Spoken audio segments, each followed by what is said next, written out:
వైజాగ్ లో జూలై 24న BNR golden diamonds opening సందర్భంగా మెగా ఆఫర్స్. తన గురించి చాలా వినేసాము, చిన్నప్పటి నుంచి తెలిసేసుకున్నాం సీతారాం గారు. సో ఇవాళ ఇంటర్వ్యూలో మీరు ఇంకా స్పెషల్ మాకు. సో మీతోనే స్టార్ట్ చేస్తాను. ఫస్ట్ క్వశ్చన్ మిమ్మల్ని అడుగుతాను.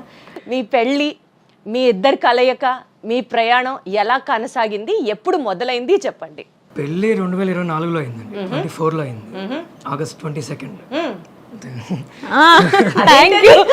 గుర్తు పెట్టుకున్నారు. అంటే డేట్ ఫస్ట్ ఒకసారి వేరేది అనుకుని మళ్ళీ మార్చాం అనమాట.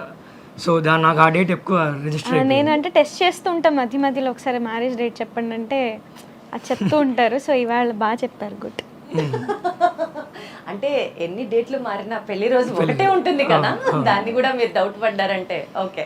సో వాళ్ళ ఫ్యామిలీకి మా ఫ్యామిలీకి ఆల్మోస్ట్ చాలా ఇయర్స్ నుంచి పరిచయం ఉంది. అంటే వాళ్ళ తాతగారి దగ్గర నుంచి మా ఫ్యామిలీతో మంచి అనుబంధం ఉంది.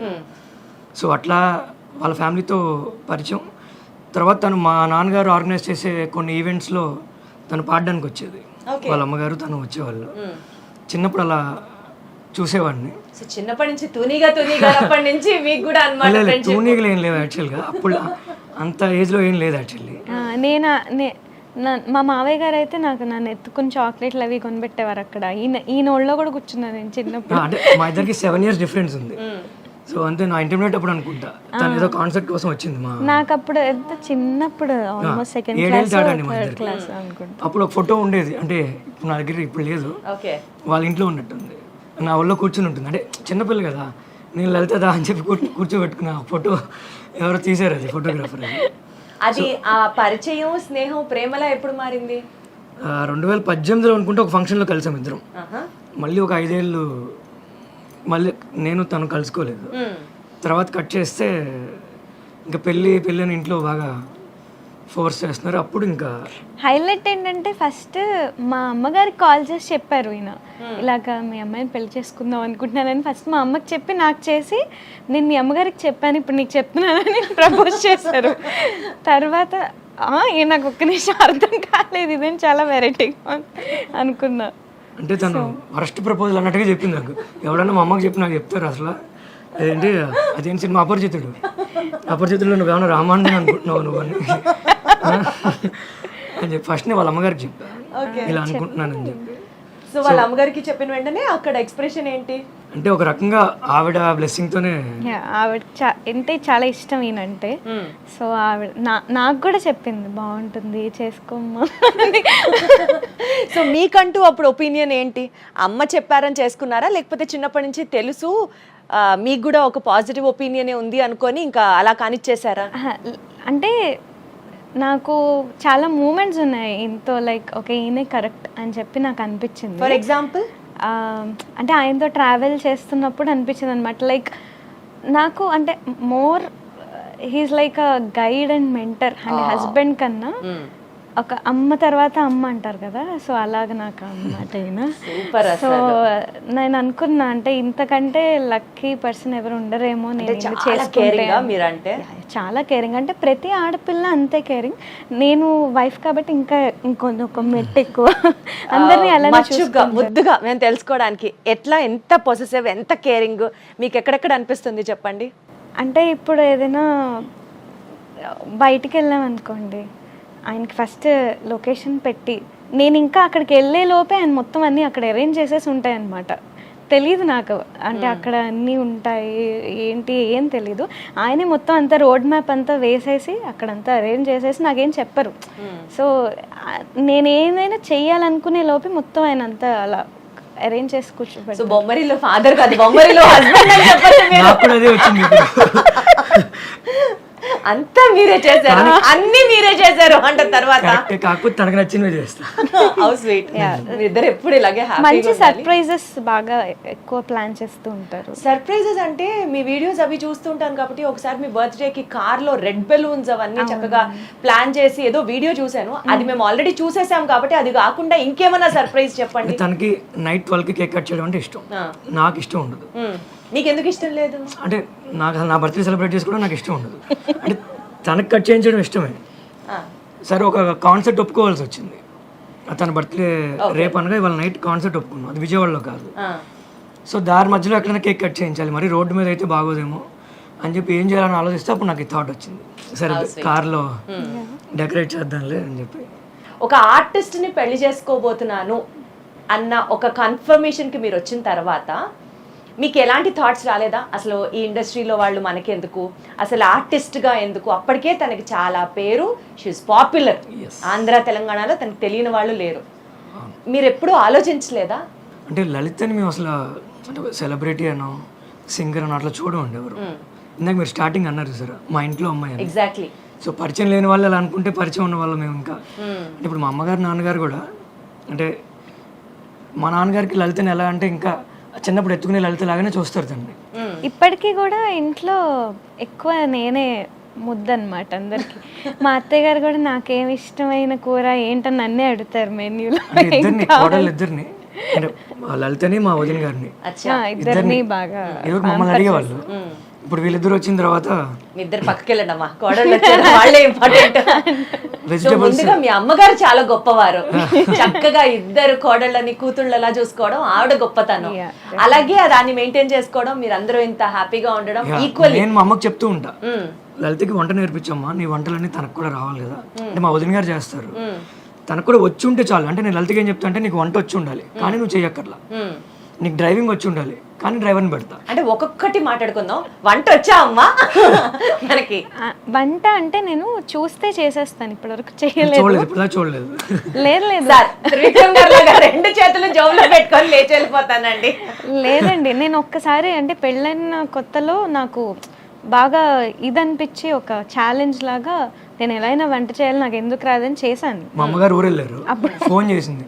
మా అమ్మగారు నాకు ఫోన్ చేసి తిట్లు, గిన్నెలు మాడిపోయాయని, గ్యాస్ లీక్ అయిపోయిందని. అదేం లేదు, చాలా బాగా చేసింది.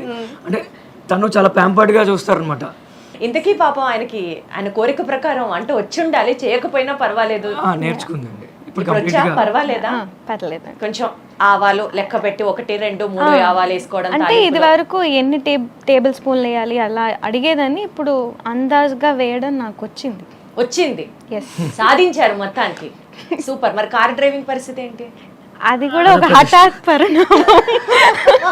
ఏటో హఠాత్ పరిణామం. ఇక్కడ లోటస్ లో నేర్చుకుంటుంది, కొంచెం పెద్ద కార్ అది. గుద్దారా? ఇక్కడ గుద్దలేదు, పగిలాయా బంపరు?